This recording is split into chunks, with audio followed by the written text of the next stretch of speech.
An amazing Thursday night football game in Lambeau. Dame is now a buck, and plenty of baseball action to talk about as the wild card action is definitely heating up. Join me for the Daily Craig Show. Hello, welcome to the Daily Craig Show. It is Thursday, September 28th. Another great day out there. We got a lot on tap for today. It is rainy / foggy / kind of cool this morning here in Indianapolis. Going to get a little bit nicer this afternoon, but we are recording here about 10 o'clock in the morning. And I hope that this kind of release kind of works for you, for you be able to check out the show before the afternoon, before the evening, before the sports happens. We're going to talk sports and non-sports, but really I plan to record in the morning, get it published around lunchtime so you can hopefully take a peek into the afternoon or evening if you're interested. We're going to talk about all the different sporting events going on, all the different games, all the different standings and things like that. We're going to talk also, I'm from Indiana here in Indianapolis. We're going to talk a lot of Indianapolis stuff, a lot of Colts and Pacers and things like that. But also just kind of what's going on out there. So before we get started with the sports stuff, weird happening this morning. Went to McDonald's for a ice cold caffeinated beverage, and there's a van in front of me, and the van pulls up and keeps going and puts the window down kind of in the back seat area. And all of a sudden, like a, not toddler, but probably like a kindergartner, pokes his head out, and she starts ordering, asking for ice cream and cheese on eggs. And it was the cutest thing in the world, but it was also like, oh my gosh, it's 7:10 in the morning. It's dark outside. Whew, there's a time and a place for the cuteness, and it was very, very adorable. The girl wanted ice cream for breakfast, asked if the ice cream machines were working, which was funny, and settled on pancakes. And she goes, not just pancakes, all the pancakes. So she had a little bit of a Ron Swanson moment that was pretty funny, kind of to get our day started. Also with us personally, half day for our little guy over in 5th grade, because we got parent-teacher conferences this afternoon.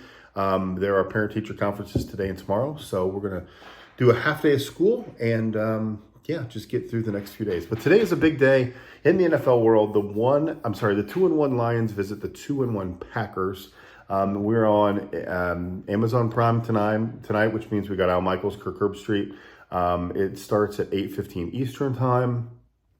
It's also on the radio with Ian Eagle and Joe Thomas. They're always a good listen to as well. And right now, the over-under is 45 points, and the Lions are 2-point favorites. So, excuse me, the Lions going into Green Bay with a chance to win again, like they did last year at the end of the season. Jared Goff has played really, really well so far.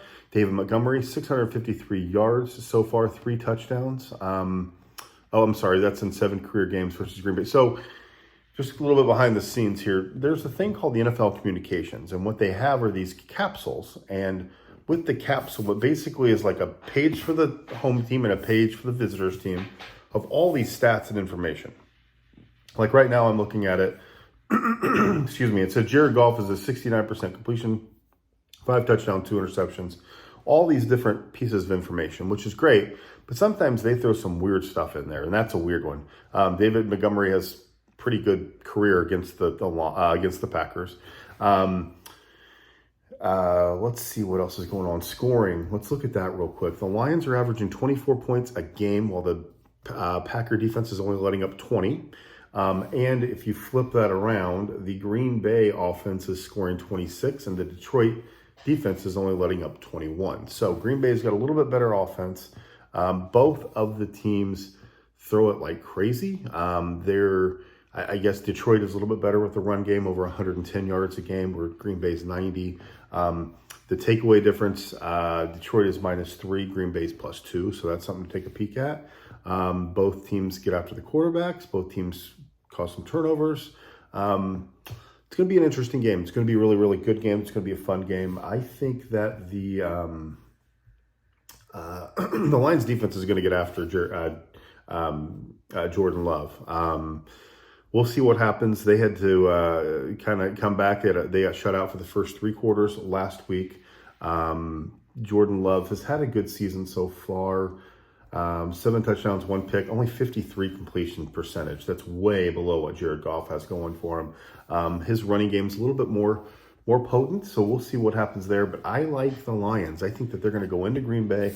I think they're going to get the job done. I think their defense is really going to get after Jordan Love. He's really got to rely on Aaron Jones a lot. We'll see if those young receivers continue to emerge for the Packers like they have been. But I really think Detroit goes and gets the job done on the road in Green Bay. It's going to be a great game. This is kind of a lot of people's first view at Jordan Love. A lot of people, kind of go back and forth with Jared Goff because he was obviously the #1 draft pick. Everybody knows everything that happened with the Rams. They kind of fell out of love with him pretty quickly, and it feels like he's found a home there in Detroit. I really thought Detroit was going to be one of those teams where he was there for a year, maybe two, and they were always looking kind of see what else could be there, what else could replace him. I thought Jimmy G would be really good there, but Jared Goff has kind of turned it around a little bit and kind of cemented himself as the starter there. So we'll see what happens as the future goes on with them. But big game in the NFC North, huge game. The Bears are nothing right now. They're done. Their season is a mess. The Vikings are kind of hanging on for dear life. We'll see what happens with them. But this is really the showdown, right? This is a great game. It's going to be on Lambeau. It's going to be crazy. It's interesting going to Lambeau like the last week of the season for Detroit, where it was really, really cold and not the best of weather. And now here we are on a Thursday in September where weather probably won't even be an issue. So it's going to be a great game. The last time they played, Detroit won 20-16. The all-time series, the Packers are way ahead, 103-75. So we'll see what happens there. But a 2-point favorite for the Lions. I would bet them. The over-under is 45. I mean, probably, right? I mean, I think that the Lions are going to get after it. I think they're going to throw it, but I don't think the Packers are going to do as much offensively as they have the last few weeks. So we'll see what happens there. Also, the other big thing going on in sports right now, obviously Dame Lillard got traded to the Bucks. Everybody in Miami is now losing their minds. Jimmy Butler's saying that they should check and see all kinds of tampering and things. I don't know how there's tampering if you had, you actually traded assets. I just don't know how that happened. This was supposed to be a lock. This was supposed to be a done deal, him going to Miami. Absolutely layup. Everything was going to happen. We even have Tyler Hero saying that, it's a business. He was kind of expected to be out of town, and here we are. So it's a gut punch for Miami. It's a gut punch for those fans. But a huge pickup for the Bucks. Huge pickup. I mean, they're just a couple years away from winning a title, basically. They've got Giannis, so it's going to be a great combination with those two. It's going to be fun to see how Dame reacts to a true superstar beside him. The NBA is going to lose its mind when it's Milwaukee and Denver in the finals. They're going to lose their mind when that happens, and it looks like it could. As a Pacers fan, this stinks because now it's another roadblock in the East. The Bucks are very, very good. They're just a sound, great club, and they had a little bit of an interesting postseason last year, just getting knocked out really quickly. But, anytime you add basically a Hall of Famer to a Hall of Famer, you got two MVP level candidates right there. It's going to be tough for the East to try to maintain that. Them in Philly, they're going to be great battles. Them in Boston are going to be great battles. And hopefully my Pacers get a little better and sneak in there and fight a little as well. So that was the big news in the NBA world. The baseball world's coming to a close. We just have a few more games left. But right now, the wild card is it's all over the place. Tampa clinched last night in the AL. The Blue Jays are a half a game up on the Astros, which are still in a spot, and then they're a half a game up on the on the Mariners. So really, it's going to come down to Toronto, Houston, and Seattle for 2 spots. Houston is playing decent ball right now. Seattle's playing decent ball right now. Toronto's kind of in a tailspin. They've lost 2 in a row. They are 6 and actually, you know what? Out of the last 10. They're 6-4, where Houston and Seattle have been 4-6. So Seattle, I feel like, they've sputtered a little bit here, but I feel like overall, I like their team better than the other 2. So we'll see who sleeps in there. Of the 3 that I would guess will be left out, I think Toronto. I just think that their offense is kind of coming to a screeching halt at a terrible time. I think the Astros and Mariners will get the AL wildcard spots. In the NL, Philadelphia clinched the #1 spot. The Diamondbacks are really in control. They're 2 games up. And then we basically have three teams, I'm not including San Diego, but three teams for one spot. We've got Miami and Chicago Cubs tied, and then my Reds are a game and a half back. So Miami does hold the tiebreaker over the Cubs, so we'll see there. But I mean, the Diamondbacks are 8-2 in their last 10. That's why they've kind of separated themselves. Miami 6-4, Cubs 4-6, the Reds 4-6. My Reds had a heartbreaker yesterday, so we're on live support. Hopefully going to sneak in, but right now, I mean, the Cubs with two gut punches, two walk-offs against the Braves. And I heard the Cubs announcers. We actually watched the end of the game with the Cubs broadcasters. What happened was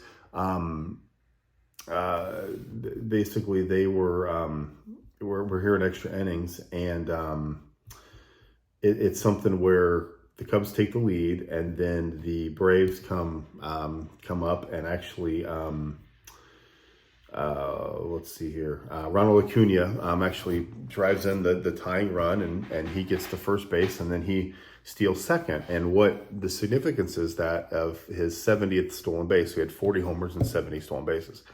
That's amazing.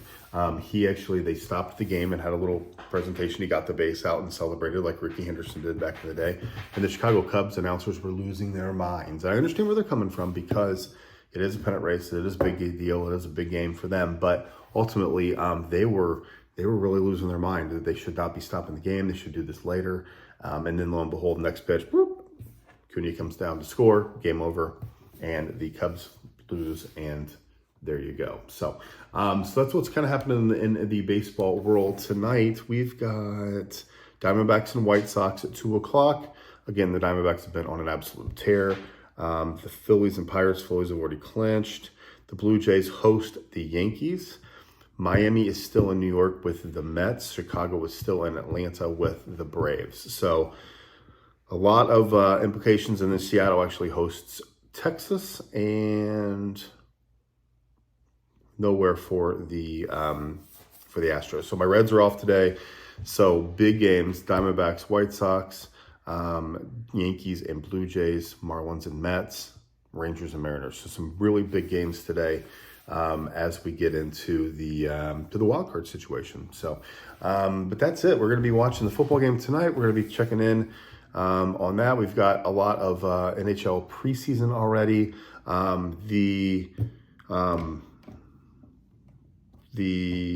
I'll tell you what, Thursday night used to be a great night for college football. It used to be a sneaky, awesome matchup. I feel like every single time it was like West Virginia and Virginia Tech, or Virginia Tech Miami, or somebody like that, where it was a really clever, interesting. Louisville played a lot on Thursday Night Football. The game tonight is Temple and Tulsa. That's going to be a tough watch for you folks out there interested. Tulsa has a 3.5-point favorite. I know nothing about either of those teams. That's not even a game that's going to be on my radar, to be honest. We're going to check in. Obviously, the NFL game is a huge game tonight. Lions and Packers. What a great Thursday night game. Hopefully, Al and Kirk get a good game. They've got a lot of duds. And then we're going to be checking out the baseball. I mean, the Diamondback game will be done beforehand, but we're going to be checking in on that Marlins-Mets game and that Cubs-Braves game, because that impacts my Reds. So we'll see what happens there. At the end of the day, I really think the Marlins sneak in. I really do. I just think that they got some sort of magic working, and I really don't think the Blue Jays do. So I think they fall out on the AL side. So anyway, all right, that's it for us. It's Thursday, short show. Thanks for being here. I'm going to do these every day where just kind of talk a little bit about what's going on and share some sports advice and information and my thoughts. I like to talk. I love sports. So thanks for joining me. Comment below what you think will happen. Who do you got tonight? You got the Lions or Packers? And what do you got for the AL and NL wild cards for the playoffs and the Dame Leonard trade? What do you think? I think it was a great trade for the Bucks. I think the Blazers were in a spot where they had to deal them. They had to. So they get some stuff back. Nice time to reset. Kind of go from there. So thanks for being here. Appreciate all of you. Take care. We'll see you later.